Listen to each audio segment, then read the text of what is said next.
عامر خان سے میری ملاقات ہوئی، میں نے اس کو کوئی دین کی بات نہیں کی، صرف محبت تھی۔ اب تک اس کے میسج آتے کہ میں زندگی میں کسی سے متاثر نہیں ہوا، تم پہلے آدمی ہو جس سے میں متاثر ہوں، میں نے کوئی جادو کیا، صرف محبت۔ لوگوں کو محبت دو، قریب ہوں گے۔ میں جب گیا بڑی مشکل سے اللہ نے، ملاقات کا کوئی راستہ ہی نہیں تھا، وہ مجھے نہیں جانتا تھا، میں اسے نہیں جانتا تھا، تو کوئی موقع نہیں مل رہا تھا ملاقات کا۔ تو اللہ نے شاہد آفریدی کو بھیج دیا۔ شاہد آفریدی اس کی دوستی تھی، ہمارا جو کرکٹر ہے۔ میں نے اس سے فون پر کہا یار میری ملاقات تو کرا۔ اس نے ملاقات کروائی تو اس نے مجھے کہا آدھا گھنٹہ ہے، آدھا گھنٹہ۔ جب میں پہنچا میکسیمم پونا گھنٹہ، میں کہا ٹھیک۔ میں گیا تو وہ سہما ہوا چہرہ کہ بھئی مولانا آ گیا، پتہ نہیں کیا کہیں گے، بھئی یہ تو کیا کر رہا ہے، تو حرام کر رہا ہے، ناچ رہا ہے، گا رہا ہے، توبہ کر، ابھی تیرے لیے دوزخ کا فیصلہ ہو جائے، پتہ نہیں کیا ہو، وہ ڈرا ہوا سہما ہوا تھا۔ تو میرا ایک دور کالج لائف تھا، میرے اللہ نے مجھے ہدایت دی، اور میں 3 دن کے لیے میں اس دوست کو، اس کی نسلوں کو دعائیں دیتا ہوں جو مجھے زبردستی پکڑ کے لے گیا۔ نہ میرا تبلیغ سے کوئی تعلق، نہ واسطہ، نہ میں کوئی ان سے متاثر۔ ایک لڑکا تھا، بنگالی تھا، گشت کرتا تھا، لیکن میں اس سے ذرا متاثر نہیں ہوا۔ میرا دوست متاثر ہو گیا تھا، تو میں تو ان کے قریب سے نہیں گزرتا تھا۔ تو وہ اور میں اسکول میں اکٹھے آ رہے تھے، کالج میں اکٹھے آ رہے تھے، تو وہ متاثر ہوا، وہ 3 دن کے لیے جا رہا تھا، تو مجھے بتائے بغیر میرا ہاتھ پکڑ کے لے گیا، مجھے کام ہے چلو میرے ساتھ، اور میں اس کو انکار نہیں کر سکتا تھا، یہ میرا اس کا تعلق تھا۔ اب بھی اسی طرح بھائیوں جیسا تعلق، میں اس کا احسان ماں، مجھے زبردستی لے گیا۔ ہمارے پنجابی کی مثال ہے، کبے نو لت لگی وہ سیدھا ہو گیا۔ وہ جو ہوتا ہے ہنچ بیک ہوتا ہے نا، اس کو کسی نے لات ماری تو سیدھا ہو گیا۔ مہربانی بھائی تیری لات سے میں سیدھا ہو گیا، تو مجھے تو وہ کبے والی لت پہ گئی۔ تو اللہ نے مجھے اس طرف لگا دیا۔ اور جب میری کالج لائف، میں نے کالج کا بہترین سنگر تھا، اسکول کا بہترین، یہ جنید جمشید کیا ہے جو اس زمانے میں یہ سارا کو اٹھایا میں نے سارا کیا ہے۔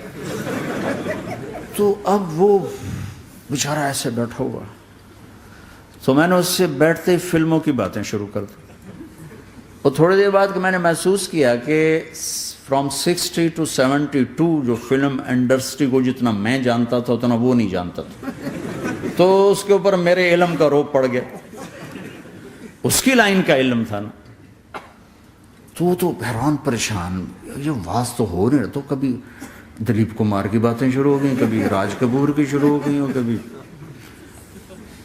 محبوب صاحب شروع ہو گئے، کبھی مدن موہن شروع ہو گئے۔ وہ آدھا گھنٹہ تو یوں ہی گزر گیا۔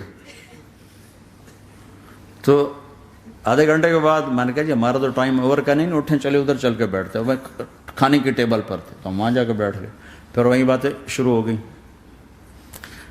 جب اس کا سارا خوف دور ہو گیا اور ریلیکس ہو گیا، اس میں پونے گھنٹے سے 50 منٹ گزر گئے تھے، تو پھر میں نے کہا عامر بھائی آپ حج پہ آئے ہیں، اگر آپ اجازت دیں تو آپ کو اپنے نبی کا حج سنو۔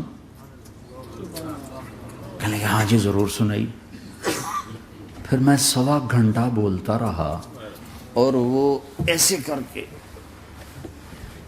یہاں سے وہ یوں نہیں ہوا، 1.25 گھنٹہ ایسے بیٹھ کے یوں سنتا، ہلا نہیں اپنی جگہ سے۔ لوگ محبت کے بھوکے ہیں، تم فتوے دینا شروع کر دیتے۔ 2 گھنٹے کی ملاقات کے بعد جب ہم نکلے تو نیچے تک چھوڑنے آیا عامر خان۔ حج کے بعد میں نے کہا ایک ملاقات اور ہو جائے گا، ضرور ہوگی۔ پھر اس کا میسج آیا کہ میں مدینے چلا گیا ہوں، معذرت چاہتا ہوں۔ میں نے کہا میں مدینے آ جاؤں گا، میں مدینے پہلے ہو آیا تھا حج سے پہلے۔ تو اس نے کہا کہ آپ 14 تاریخ کو آ جائیں، 4 سے 6 کا ٹائم میں نے آپ کے لیے رکھا ہے۔ تو میں، جنید اور ایک اور ساتھی، ہم دوبارہ وہاں چلے گئے 4 بجے۔ 4:15 ہم اس کے ساتھ ہماری سٹنگ شروع ہوئی، 4:15 سے 10:15 تک 6 گھنٹے مسلسل، اور اس کے ماتھے پہ ذرا نشان نہیں آیا کہ میں بور ہو رہا ہوں۔ اور اس کے بعد ہم اٹھے، اس کا جی نہیں چاہ رہا تھا کہ ہم اٹھ کے چلے جائیں، محبت۔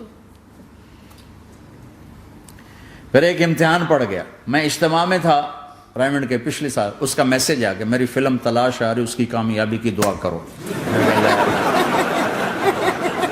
اے چنگی بڑی.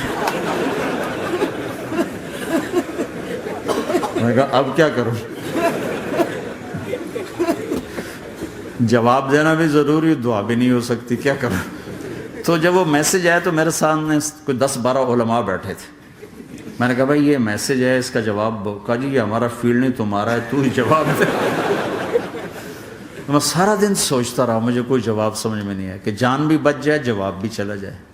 پھر اگلا دن بھی گزر گیا، مجھے کچھ سمجھ میں نہیں آیا. میں عصر کا وضو کر رہا تھا، ایک دم اللہ نے ایک مضمون دل میں ڈالا. تو میں نے فوراً بیٹھ کے اس کو میسج کیا کہ عامر بھائی، جو کریٹو ہوتا ہے نا ذہن، یہ اللہ کسی کسی کو دیتا ہے. تخلیقی ذہن یہ اللہ تعالیٰ کسی کسی کو دیتا ہے، ہر ایک کو نہیں دیتا. اور یہ اللہ کی بہت بڑی عطا ہوتی ہے. اور میں نے تمہارے ساتھ جو وقت گزارا اس میں میں نے دیکھا کہ اللہ نے تمہیں تخلیقی ذہن دیا ہے، تم کریٹر ہو. اور جو لوگ اس ٹائپ کے ہوتے ہیں وہ کامیابی ناکامی کی پرواہ نہیں کرتے، وہ اپنے کام سے کام رکھتے ہیں. آپ کا بھائی. تو فوراً اس کا میسج آیا، آپ ٹھیک کہہ رہے ہیں، آپ ٹھیک کہہ رہے ہیں. بات ہو گئی. پہ میں تھا ہانگ کانگ، میں نے وہاں سے اس کو میسج کیا. دیکھو کسی مصروف آدمی کو براہ راست فون نہ کیا کرو، میسج کیا کرو کہ میں آپ کو فون کر سکتا ہوں، چونکہ میں اس کا بہت ستایا ہوا، بہت ستایا.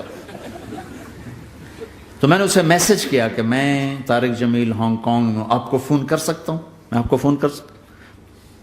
میں ہمیشہ اسے، اب بھی میرا فون پہ رابطہ ہے، میں پہلے اسے میسج دیتا ہوں میں آپ کو فون کر سکتا ہوں. اگر اس کا جواب نہ ہے پھر میں نہیں کرتا ہوں. کبھی وہ خود کر لیتا ہے، کبھی وہ میسج دے دیتا ہے کال کر لیں. تو تھوڑی دیر بعد اس کا فون آ گیا، کیونکہ میں اس وقت دلی میں ہوں، کانفرنس میں تھا. تو میں نے آپ کا میسج دیکھا تھا، میں اٹھ کے باہر آ گیا ہوں، ابھی آپ سے بات کر کے پھر میں جاؤں گا. تو اسے باتیں کرتے کرتے کہنے لگا آپ کی دعا سے میری فلم کامیاب ہو گئی. میں کہا یا اللہ میں کوئی نہیں کی تھی تینوں